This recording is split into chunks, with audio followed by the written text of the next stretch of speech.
You know that feeling when a game doesn't just look good, it feels good? That's exactly what Ghost of Yotei nails. This game doesn't scream innovation, but it whispers perfection.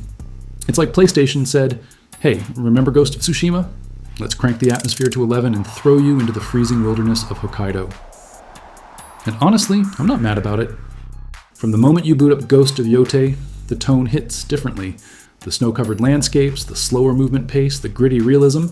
It's not trying to be cinematic for the sake of it. It's trying to make you feel the weight of every step. You're not a samurai with infinite stamina. You're a survivor, barely keeping your blade steady as the wind tears through your armor. The environmental storytelling is beautiful as well. Abandoned shrines, burnt villages, and scattered letters tell stories without ever needing dialogue. It's not just exploring, it's piecing together a broken world.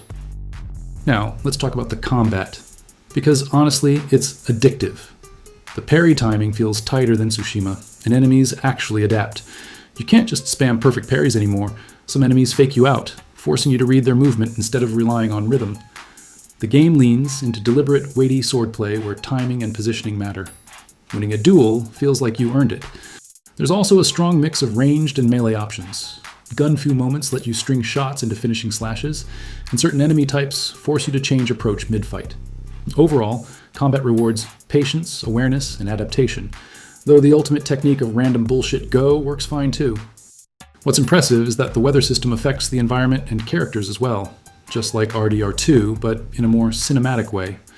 Fighting in the rain actually feels sloppy. It reduces visibility and affects enemy AI. It's a genius way to keep combat unpredictable. Now, let's talk about the story. This time around, we play as Atsu, a skilled female warrior driven by vengeance against the Yotei Six, a group of warlords responsible for slaughtering her family. Unlike Ghost of Tsushima's noble samurai, Jin Sakai, Atsu is a ronin with no noble lineage, surviving on grit and instinct. Her journey is deeply personal and morally complex, exploring how far one is willing to go when revenge becomes the only purpose left. This sets Ghost of Yotei apart. It's less about honor and more about personal vendetta, with a tone that's darker, sharper, and more emotionally raw. The cinematography in this game is just peak PlayStation. Every frame could be a wallpaper. The lighting system reacts to time of day, giving sunset duels this warm, almost haunting glow. You can tell the devs were obsessed with detail, like even the footprints in snow melt over time. It's small stuff, but it adds soul. One of the best, and personally my favorite part of Ghost of Yotei, is the 3 director modes inspired by iconic Japanese filmmakers Kurosawa, Miike, and Watanabe. Kurosawa mode gives the game a pure black and white film look with grain, wind distortion, and old school mono sound. Straight out of Seven Samurai, Miike mode goes the opposite way. Bold colors, violent contrast, and stylized blood effects that turn every duel into cinematic chaos. And Watanabe mode adds a softer, cel-shaded style with lo-fi beats and warmer tones, almost like playing through an episode of Samurai Champloo. They're not just filters. Lighting, sound, and even parry sparks react differently. For example, in Kurosawa mode, there's a filter to audio as well, which makes the old Japanese film style even more immersive.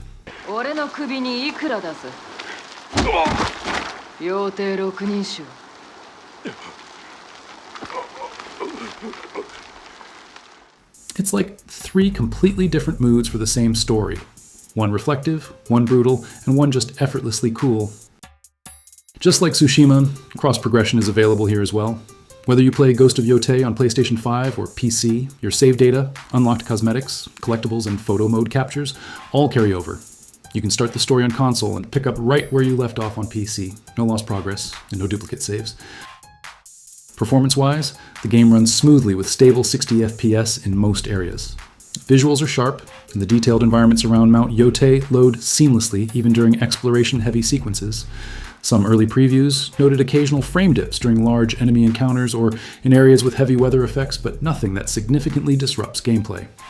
The developers have also optimized the game for PS5's DualSense features, so haptic feedback and adaptive triggers really add to swordplay immersion. Overall, it's a technically polished experience on PS5 with no reported crashes or major bugs at launch. Ghost of Yotei isn't just another samurai game. It's proof that PlayStation still knows how to make worlds that feel alive. It's grounded, emotional, and dangerously immersive.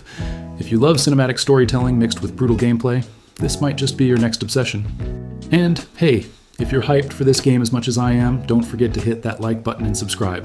It seriously helps the channel out. Thanks for watching, and I'll see you in the next one.